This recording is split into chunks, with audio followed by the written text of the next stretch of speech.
you look back at your career, what are the 2-3 pivotal turning points which define what you are today? I think one of the pivotal turning points is the fact that I became a journalist. Justice is not being offered, demanded because there are no candlelight vigils. Any misuse of state power is unacceptable. Unlike you, I don't have double standards. Sooner or later, there will be huge costs that they have to pay. Here, it's on video.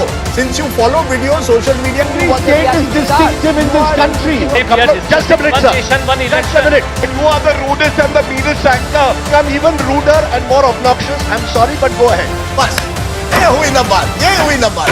That's what I like to see. Okay, time out. Once you're in the profession, become landmarks in the profession.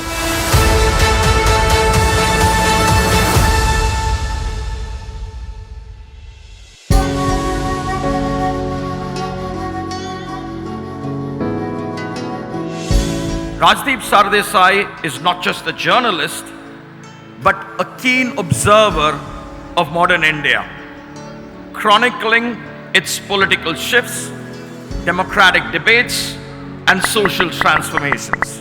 With over 3 decades in journalism, whether reporting from the conflict zones, covering elections, or shaping primetime debates, he's been at the forefront of history. A founding figure of NDTV and CNN IBN, he's played a pivotal role, a Padma Shri awardee and a best-selling author. His books offer gripping insights into India's most consequential elections. Whether on screen or in print, Rajdeep's voice remains one of the most influential in Indian media. Dr. Ravi Chakravarti is a philosopher interested in restoring philosophy's role in uniting the arts and the sciences. What a laudable goal. After a master's in literature at the University of Delhi and a bachelor's in mechanical engineering from IIT Kanpur, Dr. Ravi finished his doctoral thesis at IIT Delhi on the philosophical implications of applying mathematical ideas to study literary form.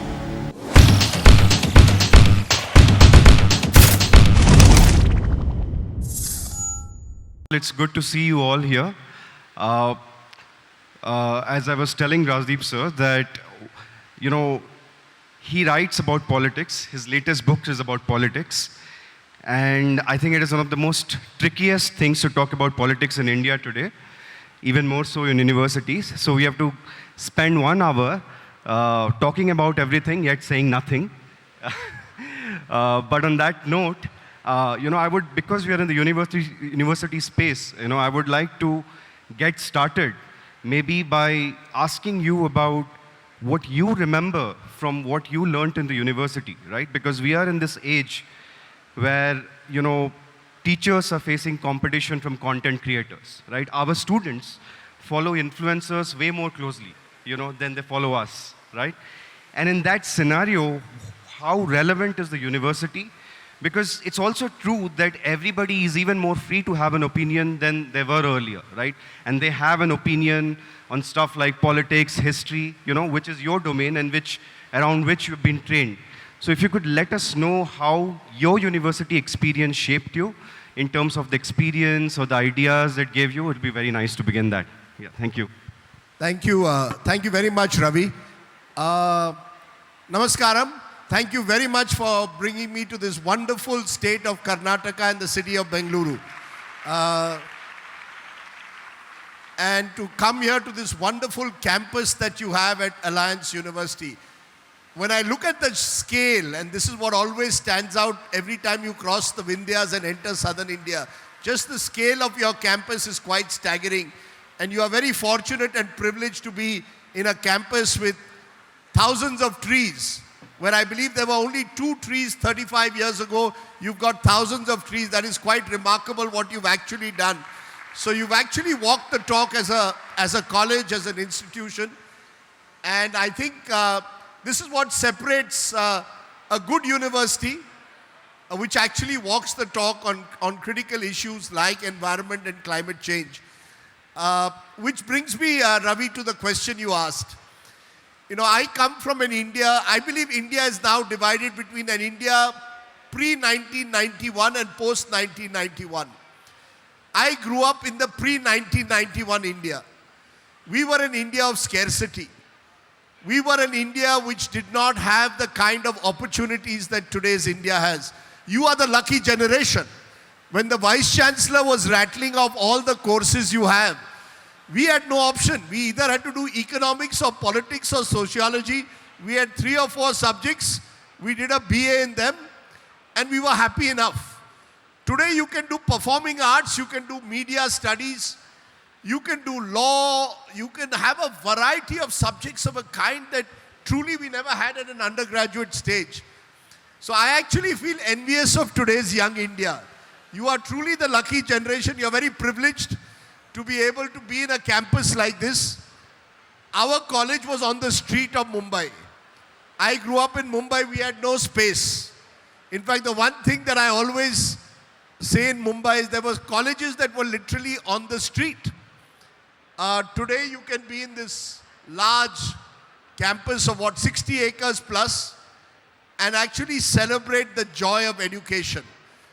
So I think, Ravi, the big difference is the India of scarcity was an India which had limited opportunity, which was an India where, even if you wanted to make a phone call outside your city, you had to actually book a trunk call. Today's India doesn't even know what a trunk call is. I don't think most young people in this audience will know that you had to book a phone call if you wanted to call someone outside your city. You're the mobile age generation. You're living in real time. And I think that makes a huge difference to the way you perceive life. My own belief is that while we were not the lucky generation, we were still very happy because we didn't have to spend so much of time on our mobile phone, WhatsApping our friends, constantly wanting to be in communication. So I think we learned something which I think is important, the art of listening. I think one of the challenges for today's generation and those who go out of universities or any education is how much do you listen? Because you're bombarded by information all the time. I see families only on WhatsApp. I see people in this audience who after a couple of minutes will be suddenly, frenetic about finding out who's WhatsApped me. And there's this WhatsApp anxiety. If no one WhatsApps you, you feel left out. We used to write letters. We had the opportunity in that sense for what a Hindi writer once used a word called Therav, which is a pause button. There is no pause button in life today. You're all in fast forward mode. And I think that, Ravi, is the big difference from the kind of education that we had. We didn't have the opportunities, but we had the time.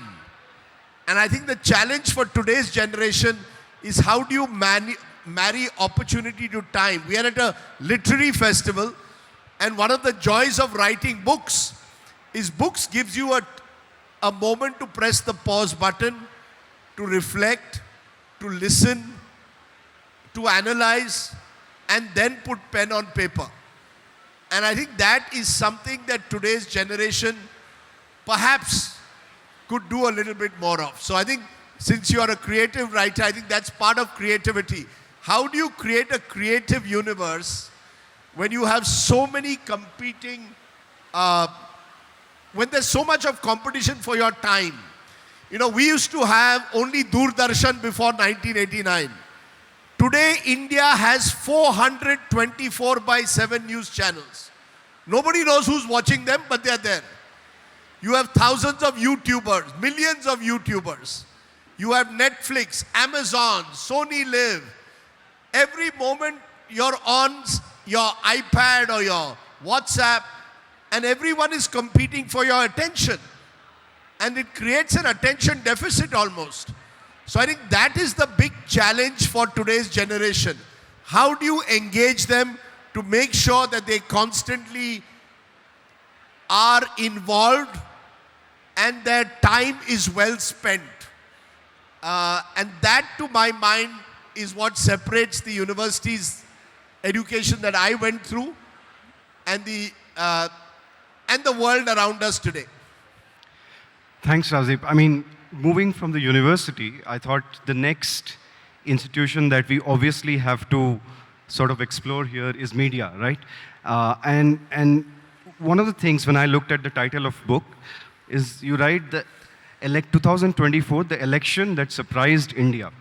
Now, for me, that was quite a paradox because how can an election where people are giving their mandate surprise their own country, right? So I think there is a little puzzle hidden there because we are talking about a certain India which was not expecting this result. And may I just finish my question? When I look at journalists today, like I said, there is the pressure to be neutral, and this book, as I have gone through it, has taken a neutral perspective. But I have a certain complaint. This neutrality is also quite a bit of performance to me. When you have sitting in a newsroom and you have these 4 panels, this pressure to, give one panelist 2 pointers saying that, look, of validation, and then negating the other panelists one time. I am saying this because I truly believe that you are India's most neutral mainstream journalist. I believe that. But I still have a problem with this idea of neutrality, which is so transactional. Like, okay, you give a party A 3 points tonight, and 4 nights later, you give party B 2 points, they feel good. How have you managed this? Because I know this is the constraint you work with, it's the constraint of the medium. And I also know that it was probably not always the case. I've seen your videos from 1998, 99, when you were very staid. You didn't shout as much as you do today in the newsroom. You were very, very calm, and there was a certain, I've seen this interview with Vajpayee, and I wouldn't know that that's the same Rajdeep Sardesai as the one I see in the newsroom today. So how do you manage this neutrality that you have to show to the world? Okay, Ravi, I'm going to challenge what you say. This book is not neutral. This book is factual. There's a difference between neutrality and being factual. I tell it like it is. In fact, I've got a lot of blowback for writing some of the things I have. I write about the media and tell you the story of how the media has compromised, how the media has been taken over by corporate India. So I don't accept the argument that you're making that this book is neutral. In a television studio, it's different. I believe in a television studio, I must listen to others more than express my opinion. Having said that, you're right, that 20, 25 years ago, maybe I was softer, the world was softer. Today, news has been replaced by noise, sense by sensation, and credibility by chaos. I keep saying honestly, because of the amount of noise on TV, and I say it partly in jest, you should watch news TV only if there is someone in your house who has low blood pressure and the blood pressure needs to increase. You should watch news TV if someone in your house is in a comatic state and you need to wake him or her up. News has been replaced by noise. I concede that. But I don't accept your argument that this book is neutral. This book is factual. This book tells you why the election surprised India. And one of the reasons it surprised India is because the media of India is disconnected with the ground reality. We are sitting in a Noida air-conditioned studio and deciding for this wonderful, diverse country of ours. We have 100 crore electorate. We are a 1.4 billion country. How can I, sitting in a TV studio, play God? No one can play God. My friend Arnab Goswami says the nation wants to know who is the nation, not you and your friends. The nation is each and every Indian. This is the most diverse country in the world. That is India's strength. And I don't think we in the media respect the diversity of India often enough. How can we decide what Kerala wants, what Karnataka wants, what Manipur wants, what Kashmir wants? And I actually wrote this book partly that I believe 20 years from now, people should know factually what happened. It's not about neutrality. I want to make the distinction. In a TV studio, I have to give everyone an equal chance. That's my mantra in life. I believe I must be able to listen to you and the other side. There is a lovely Hindi word called samvad, dialogue. I actually don't believe India should debate as much as India should have a dialogue. You have your point of view, I have my point of view. Let's talk to each other. Unfortunately, today we are talking at each other. I don't like what you say, I walk out of a WhatsApp group. I have people who walk out of WhatsApp groups because they don't agree with what the other person says. That's intolerance. The genius of India was tolerance. This is the most tolerant, diverse country in the world. That's why you can be Hindu, Muslim, Sikh, Isai and still be proud to be Indian. That's the genius of India. Why take that away? And I believe that should be reflected at who am I to thrust my opinion on you? You may have a different opinion to me. You express yours, I express mine. Let's talk. Let's sit by the banks of the Ganga and talk to each other. As many of us sages and philosophers did. Media has changed the rules. You're right. The ecosystem of the media is sit in a studio, get 4 people to shout at each other, and then think that you've done news. I'm actually planning, I have decided if I continue in that path, I will retire. So I have said, I will no more have any shouters on TV. If they shout, I mute their voice. You cannot shout at the other person. You can shout at me, but you can't shout at a guest I've invited. So I think we, as the media, have to realize that we have allowed news to be replaced by noise. I believe this is the knowledge generation. We need to provide people knowledge, not noise.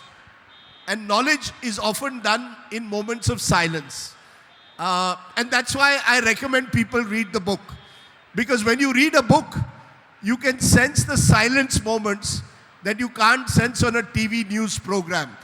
On TV news, Ravi, today's news becomes tomorrow's history. We are in a fast-forward mode. People are even forgetting the fact that we went through COVID 3 or 4 years ago. We moved on. That's why there's a chapter in the book to remind you of what happened in COVID, the mistakes that were made. Should the country not know what went wrong? Why not? I mean, we must have the ability to face the mirror, good, bad, and ugly. And I think a book allows that in a way that a TV program doesn't. TV programs have become like a T20 match. I don't even remember the score of a T20 match 6 months ago. But I remember India winning a cricket test match against Pakistan 25 years ago. So I think we need to recognize the importance of why we became journalists. And neutrality is not what I'm calling for, but objectivity is important. And objectivity means listening to both sides and then making an opinion, not thrusting your opinion down on someone else. Thanks. I was very happy to see one of the things that we have liked in our interviews that you, and by the way, Rajdeep sir did not ask us for any questions. He told us openly that you can ask me whatever you want. And that's really something we appreciate. And please don't sir me. I'm only 60. Right. I'm going to be 60 in 4 months. But I want to say, just to add, you mentioned an Atal Bihari Vajpayee interview. I interviewed Mr. Vajpayee on several occasions. And I believe Mr. Vajpayee and many people around him were part of that generation, which never shouted at you. I interviewed Atal Bihari Vajpayee as Prime Minister, as leader of the opposition. Not once did Mr. Vajpayee raise his voice. And the reason, therefore, that I also spoke more softly was because the other person was respecting me by also speaking softly. Sometimes in life, it's nice to speak softly. Nothing wrong. You can make your voice heard without being loud. And lots of such leaders. Manmohan Singh. I interviewed the other day when Manmohan Singh passed away. NDTV played an old interview that I had in 1999 with him. And my daughter, who's now 28 and was only 2 years old at the time, sent me a clip of the interview and said, "Oh, how soft you sound." And I looked at myself and I said, yes, I was soft because Manmohan Singh ji was a soft. And being soft doesn't mean you're weak. We think that only when you speak loudly you are strong. Sometimes speaking softly is the best way to show your strength. And that's how I think generations have changed. Now we have a lot of noise around us. then speaking softly was a value. Sorry. No. I apologize for calling you sir. I would like to bring out the inner Samdesh Bhatia in me out further. So, I was, what you said, I would like to pick on that when you made the distinction between neutrality and factual and being factual. While I concede to that, I might want to push the envelope and say, well, do people agree on facts even? Because most of the facts come from the internet, which is a new dimension we have to the media, which brings me to something that you have had an interesting relationship, shall I say, which is the new generation of content creation, and especially political content creation around, what's happening. Because on one hand, I do see that you were one of the few who also have a channel of your own, and you kind of go there and sort of have your say on several topics. While at the same time, from what I understand, if you could let us know, what is happening to news because of content creation? Because if everything is material for content creation, including what you say, tomorrow's history and today's facts and everything, then how does it impact news? Because then one can turn around and even ask who is the arbiter of what facts are. Because people will say, okay, if there's a YouTube video which has got 8 million views, then as per 8 million people, those are the facts. So if you could let us know about your thoughts there. Ravi, that's a great question. I think just as news has been replaced by noise, sense has been replaced by sensation. This young audience will at the moment be more interested in what Ranveer Alabadia has to say. Look at the amount of time. Look at the amount of time that news channels are spreading on Ranveer Alabadia, who has only made these kind of comments so that you get more views. Clickbait. I want more views on YouTube, so I sensationalize stuff. 3 months ago, I was traveling through Maharashtra covering the elections. And I went to a district called Amravati. I don't know if there's anyone in this audience who's from Amravati in Maharashtra. Amravati is there somebody? Very nice. Amravati is unfortunately India's farm suicide capital. More farmers have committed suicide in Amravati than any other district in the country over the last 25 years. And I met this farm widow whose husband had committed suicide 6 months earlier because she could not pay a farm loan of 1 lakh rupees. Now, how much of news time is going to be spent in telling her story? And how much of time will we spend on what question did Ranveer Alabadia ask and what punishment should he get? And this is misplaced priorities. Journalism as opposed to content creators, there is one the one difference I see, journalism when it's meaningful can make a huge difference. I just put out the story of that lady whose husband had committed suicide because he could not pay a 1 lakh loan. Within 1 day of putting up that story, we were able to raise 20 lakhs for that family. Ordinary Indians put money into her bank account. Now you can do that as well. But because we are all interested in sensation, clickbait, how many views will I get on YouTube? How many people are watching me on television? I want to do sensational stuff. I mean, God forbid, tomorrow we will put pornography. If that is what is going to get you views on YouTube, then why only ask the question? You put pornography out there, people will watch. We have to choose what kind of journalism or what kind of content we want. Do we want quality content? Do we want to know the story of a farm widow and the suffering she goes through? Or do we want to be, Shahrukh ke ghutne mein kya ho raha hai? Shahrukh ko kitna dard hua? Shahrukh hospital gaye, breaking news. I mean, what do we want? Do we want to know about Virat Kohli's private life? Are he and Anushka happily married or not?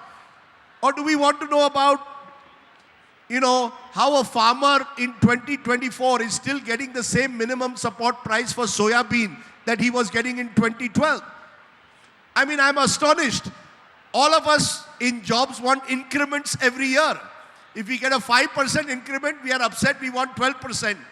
Think about a soybean farmer who's actually getting the same amount for his crop in 2024-25 that he was getting in 2011-12. I mean, should we not tell their stories? That's what I said. India is such a diverse country. In a diverse country, we should be able to tell the story of all Indians. I'm not saying don't tell Ranveer Elapadia's story, but I'm saying let's have some sense of proportion. And therefore, my answer to your question is that I think content creators or journalists need to decide, are we in box office or are we trying to, in a way, make a difference? I mean, you know, Shah Rukh Khan has to worry about every Friday how much his movie will earn. I didn't join journalism to become Shah Rukh Khan or to get box office. We had a biased staff reporter byline in 1988. I came from a generation, we worked on typewriters. There was no television. I didn't join this profession to join TV. So I think we have to recognize what is it that, why did we decide to do this profession? Or why did we become content creators? So once we recognize that, I think that will enable us to settle a lot of these debates and arguments, particularly between sense and sensation. We are creating a sensationalist society that is more interested in the private lives of famous people than in doing issues of public interest. Education. What are the challenges? We are in a university. What are the challenges people face in the education sector? Why can't we have a great education website or a YouTube channel? I mean, Alliance should invest in that, according to me. And build an entire community. Those are the real issues of our time. You cannot build a Viksit Bharat without building quality education institutes. It's not only going to be built by bridges and roads. It's going to be built by quality education. Now, how many content creators are interested in the dilemmas and debates surrounding education? But then if I turn around and tell you, because I like the comparison you made with the box office, if people want movies like Animal at the box office, then that's the logic of democracy, no? That's what people want. I mean, I think you partially answered that by saying that they need to be educated so that they know what to want, what better stuff they can want. Like, what do you say to that? Because that's a conversation I'm hearing about news as well. Sure, Ravi, you're right. But look, there is a distinction between something being of public interest and in public interest. It is of public interest to know what Shah Rukh Khan is up to or what Virat Kohli is doing. Is it in the public interest? In the public interest in a country like India should be issues that concern Indians. I'm coming from Kerala. In Kerala now there is a raging debate after these two terrible ragging incidents. I don't know how many of you have seen it. A young boy being tortured and ragged, fortunately survived. But this is in India's most literate state. Now that is in the public interest. Should that not be the focus? Should that not?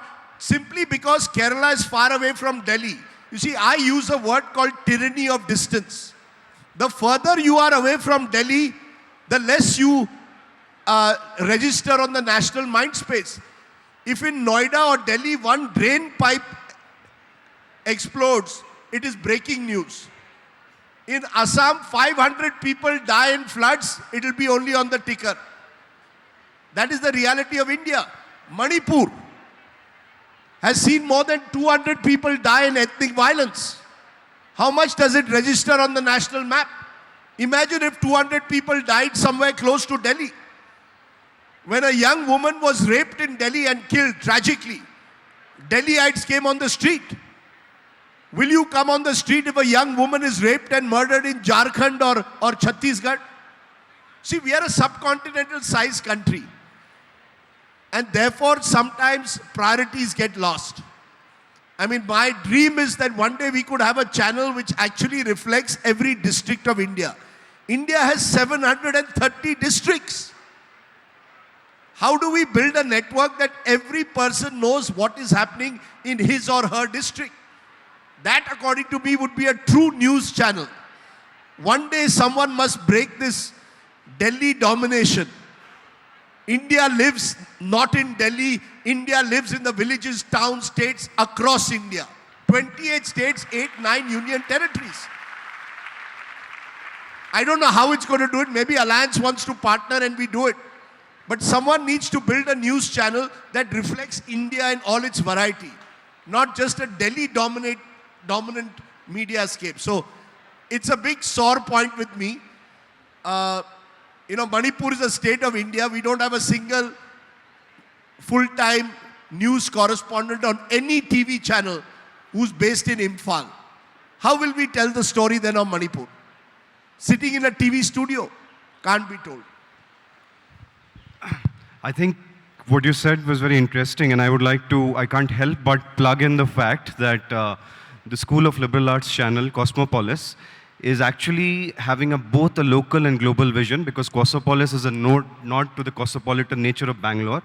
And we have several conversations on Bangalore. And what you said is very interesting, because you said what is in public interest.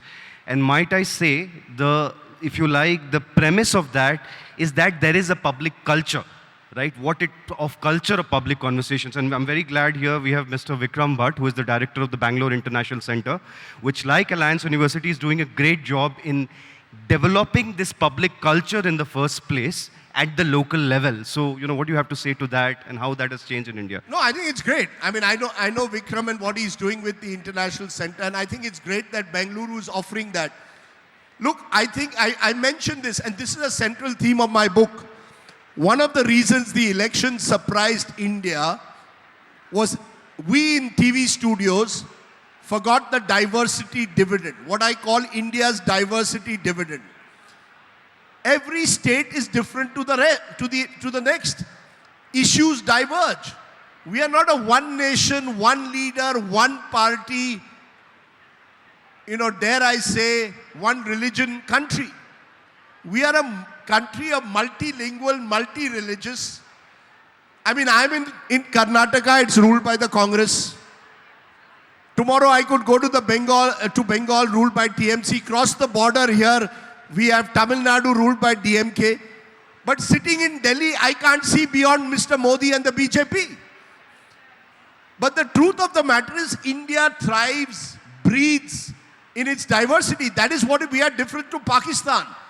India's great constitutional dream was India will not be a Hindu Pakistan, because India will respect every religion. Pakistan places a primacy on Islam. It's the Islamic Republic of Pakistan. India is not that. India's genius is that you can come from any part of the world, not just from India, and be embraced. I'm sure in this college there are people from different countries. Think of the Parsis. They came to India, the Zoroastrians. Look at the way they were embraced. That is India. Acceptance. Jio or jeene do. That is what is the genius of India. तुम मस्जिद जाओ, मैं मंदिर जाऊंगा, तुम गुरुद्वारा जाओ, तुम church जाओ. That is what makes India. You want to have pork curry, you have pork curry. Someone else wants to have beef curry, have beef curry. I want to be Shuddh vegetarian, I will be Shuddh vegetarian. You want to marry someone from another religion, please go ahead and marry her. Who are you to tell me that if I marry outside my religion, someone from the bureaucracy or the police will come and police me? That is not India. And I think we need to recognize the importance of that. This is a unique country, and its uniqueness lies in its diversity. We don't respect it enough sometimes. Every time I come to Karnataka or anywhere across South India, I just feel more liberated, because you have kuch hawa mein kuch hai yahan, which allows you to. And Bangalore has become like that. I mean, why should Bangalore be? I know this is a contentious issue. There are a lot of people who think Bangalore should be Kannadiga first. I think Bangalore will grow when it embraces everyone. Yes, Kannadigas have a special. It is the pride of Karnataka. But I believe the strength of Bangalore or the strength of an Alliance University is when you have people, as the Vice Chancellor pointed out, from 28 states and union territories and across the world. Wow. Alliance University then is a microcosm of what India is meant to be. So I'm sorry to divert from your original answer, but I think this is something which young students in particular must learn to embrace. Do not focus on differences. Learn to accept someone else's differences. If someone wants to wear a hijab, so be it. If someone tomorrow wants to wear shorts and jeans, what do you call those jeans which are cut? Stripped, ripped jeans. Ripped jeans. You want to wear ripped jeans? Great, go ahead and wear ripped jeans. Who am I to tell you what you want to wear? And I think that should be India. The traditional should mix with the modern. In clothes, in food, in just the way you live your life. Let's not change that. And I think the election surprised India because we forgot we are a country of multiple identities. I mean, imagine even in Ayodhya, where the Ram Mandir was built, a Dalit from the Samajwadi Party won that seat. That's India. No, I've always known that you've been a passionate champion of India's diversity, and you never failed to make that point. And I totally resonate with the thing that you're saying, because I too am outsider to Bangalore, but I love the city very much, and we have come to really feel a sense of belonging. But I was telling you also about the vision behind our festival, because this is the paradox that we have to deal with. The paradox of embracing diversity is to embrace people who don't believe in diversity or who have a different point of view. And I want to let you know that our festival is curated in that manner. While we have, today I don't know why that yesterday Javed Akhtar was saying many things that you were emphasizing upon. While at the same time our festival also has R. Jagannathan of the Sarajya. Our festival also has Arun Yogiraj. Our festival also, who is the sculptor of the Ram Lalla statue. Our festival also has Shiv Arur. And I think the university, it's the onus, if you like, can I say, of the university to be a testing ground for all such ideologies to sort of coexist. I mean, you agree with that, because at least we can try that within the university. Oh, absolutely. I mean, I think, as I said, particularly since you're in creative writing, the very basis of creative writing is individuality. Respect the individual. Different individuals will have different ways of approaching a particular subject. I believe a line must be drawn, it should be within the framework of the Constitution. As long as whatever you say here at your festival or indeed in your books is within the framework of the Constitution, I will defend it. The day you resort to hate speech or incite violence of one community against the other, one caste against the other, I will raise a red flag against you. I think that is where we must draw a line. There is no space for hate speech, no space for incitement to violence. Beyond that, I believe we should respect everyone's individuality and allow 1,000 flowers to bloom. Let 1,000 flowers bloom. Make your festival a festival where we can hear strong debates between different viewpoints, but respecting each other. I think there should be greater respect and acceptance of someone else. I could go on and on, but unfortunately, because you're so hard pressed on time, it's going to be really difficult to entertain questions and everything, because I'm sure many people have many. Happy to take a couple. Can we have? Do we have time for questions? We can take a couple. We can take 5-7 minutes. Do we have time for questions? We can take 5 minutes of questions. Fair enough. Otherwise, there is no samvad.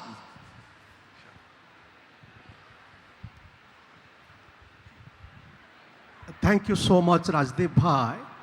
You mentioned that you changed from being soft to shouting as a response to the shouting other. But the question is, are we destined to be shouting to the shouting, or what is the challenge of still maintaining a sense of gentler interaction with the shouting other? I think there is space for both. There is still space for silence and softness, as there is space for those who are loud. I also work on a Hindi news website called Lallan Top. I don't know how many of you have seen it. It is the largest watched Hindi news website in the country today. We don't shout in that program, and we get millions of people watching us. So there is space for all. In a country of 1.4 billion people, you will have space for those who are silent and those who are noisy. And you choose. You're the viewer. You decide what you want to watch. The remote is in your hand. The mobile is in your hand. You can choose what you want to watch. You can go for 5 Good morning, sir. I'm Sakina Hassan. So I want to know that how important is freedom of expression in democracy, and what's your take about it in India? Thank you. Look, let me first say that it's very easy to say there is no freedom of speech in India, or that, it's being limited. If you were in China or Pakistan, we could not probably even hold an open audience like this. We don't sometimes treasure our importance of our freedom. Look, I describe India as a 50-50 country. The glass is half full, it's half empty. Yes, there are challenges to freedom of speech. If today I'm in Kashmir and I speak out openly, I run a lot of threat of being arrested under the Public Safety Act. There are 5 journalists, working journalists as of today, who are under behind bars. 4 of them are in Kashmir. So yes, there are threats. Only last month, a young journalist was killed. His body was found at the bottom of a well because he had exposed the road contractors in a village in Chhattisgarh. So there is that as well. There's a young journalist who exposed the midday meal scheme in Uttar Pradesh and had FIRs filed against him. So there are threats.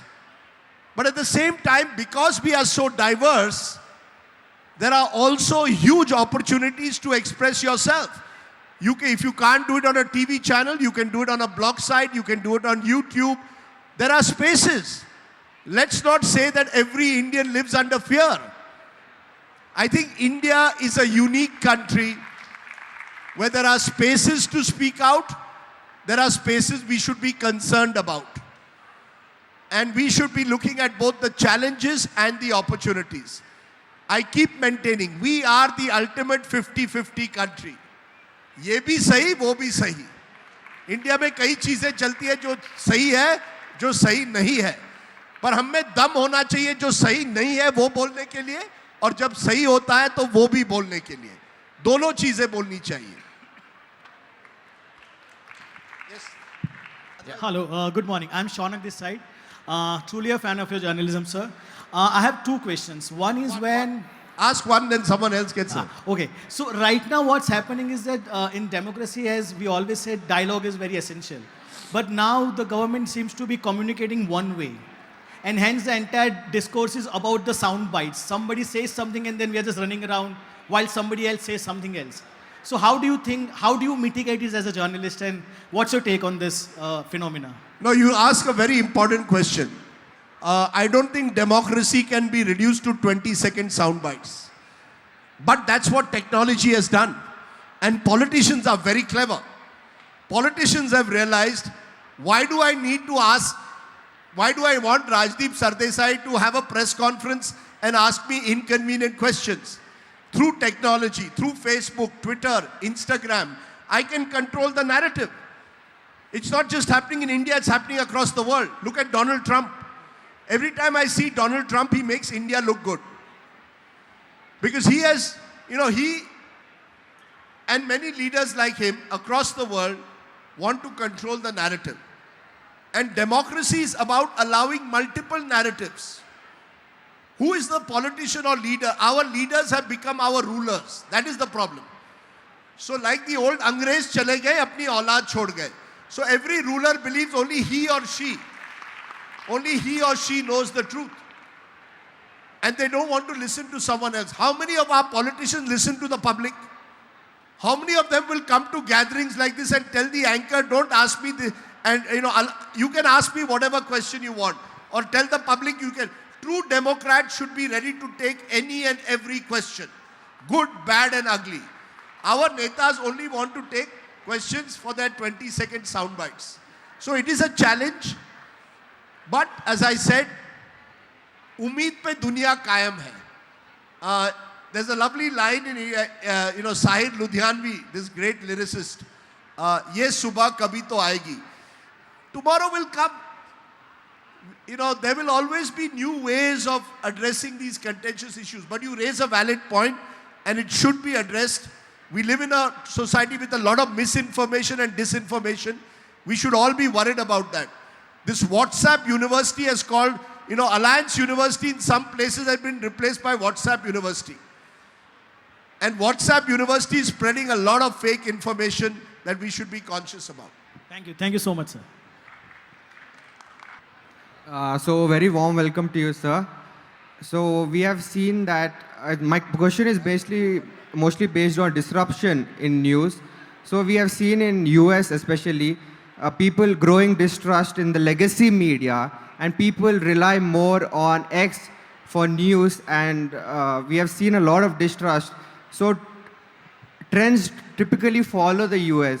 So is there a chance that India, similar situation, where a rise in distrust in legacy media and alternative forms like X for news happening in India? See again, yes, alternative media is here to stay. But I'm just coming from Kerala. Look at the number of people in Kerala who still read the Malayalam Manorama and Mathrubhumi every morning. There are different Indias. There is a young India of my son's generation and yours probably which doesn't read newspapers. But we are also an aging society of people. We have the largest population over the age of 60 as well, along with China. They're still reading newspapers. So people will read, and therefore the challenge for legacy media is to be fact checkers. We need to provide the facts that maybe alternate media is not providing. And then you are the consumer, you are the king. You decide you want to see your news on X. I can't stop you. I can't stop the young people. I was sitting next to someone on a flight yesterday. She was only getting her news from Instagram, she says. If everything is on Instagram, good luck to you. If you want to read a newspaper, please do. As I said, I can't stop you from watching Instagram for your news. But I would like you to also read a newspaper. Now it is for the young people here to decide what they want to choose. Let's not thrust my opinion on you. That's the way I see it. I think we'll have to bring it to a close here. And Rajdeep, one of the things that I always notice, one of the things about the... Yes, what is your... Otherwise he will say he has been ignored. Yes, please ask your question very quickly. I think... Last one. Okay, sir. Sir, myself Ronak Shah, and I am from Ahmedabad, Gujarat. और means जैसे आपने कहा कि अंग्रेज छोड़ गए और अंग्रेज चले गए और मीन्स अंग्रेजी छोड़ गए, so I am speaking in Hindi. Okay जरूर.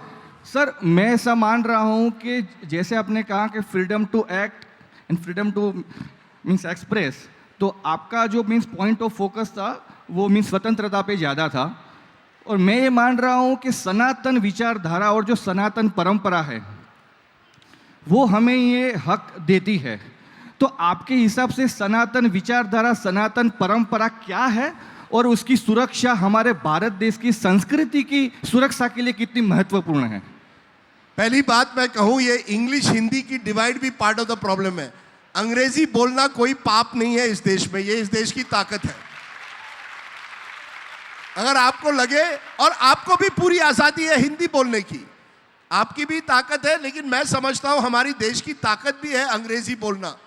It is a competitive advantage. ये कई नेता जो हैं वो कहते हैं कि हिंदी बोलो, हिंदी बोलो, अपने बेटों और बच्चों को अंग्रेजी मीडियम भेजते हैं या अमेरिकन यूनिवर्सिटी भेजते हैं. ये इनका दोहरापन है, ये असलियत है. आपने सनातन धर्म की बात की. मुझे लगता है सनातन धर्म के असली एक तरह से प्रतीक थे महात्मा गांधी, लेकिन महात्मा गांधी को आपके ऊपर अपना सनातन धर्म थोपने की जरूरत नहीं पड़ी। आपने कभी महात्मा गांधी का पिक्चर किसी मंदिर में देखा है? वो सनातनी थे, लेकिन उन्होंने ये नहीं कहा कि क्योंकि मैं सनातनी हूं आप अपनी परंपरा, अपने विचार नहीं रख सकते। सनातन धर्म की सबसे बड़ी ताकत है उसकी एक्सेप्टेंस दूसरों की विविधता। सनातन धर्म दूसरों को एक्सेप्ट करता है। ये जो नया सनातन धर्म है इसमें राजनीति आ गई है। ये केवल पॉलिटिक्स के लिए करते हैं, अपनी वोट बैंक पॉलिटिक्स के लिए करते हैं और लोगों को अलग करने की कोशिश कर रहे हैं।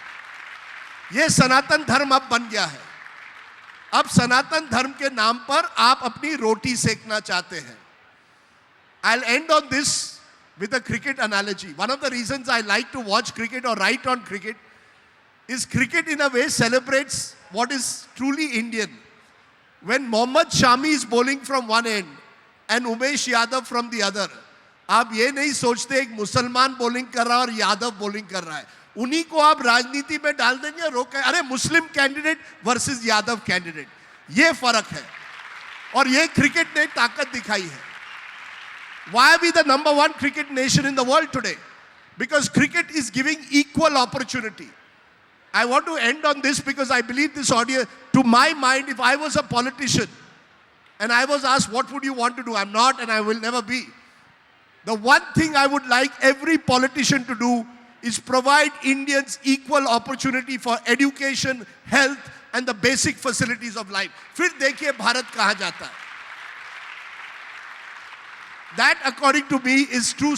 You know, since you said Sanatan Dharma is not about difference, it's about universality, about accepting every Indian for who she or he. आप दलित हैं, आप यादव हैं, आप मुसलमान हैं, क्रिश्चियन, लेकिन आप में एक भारतीयता है। That is true भारतीयता, जो मुझे लगता है हमारे नेता नहीं करते। वो वोट बैंक की पॉलिटिक्स आपको विभाजित करते हैं, आपको डिवाइड करते हैं। सोचिएगा।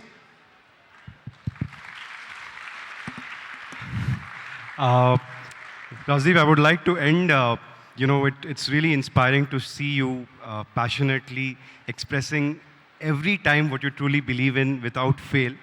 And I thought an interesting note for us to end with is that, and I've seen this in social media when you also have been trying to be neutral in every issue. I see lots of people saying Rajdeep is foolish, right? And even in the way you have been trying to be idealistic in somewhat cynical times, people say it's very foolish. And foolishness is the theme of our magazine, The Incipient, which we want you to release. Here's Jasmine, the editor.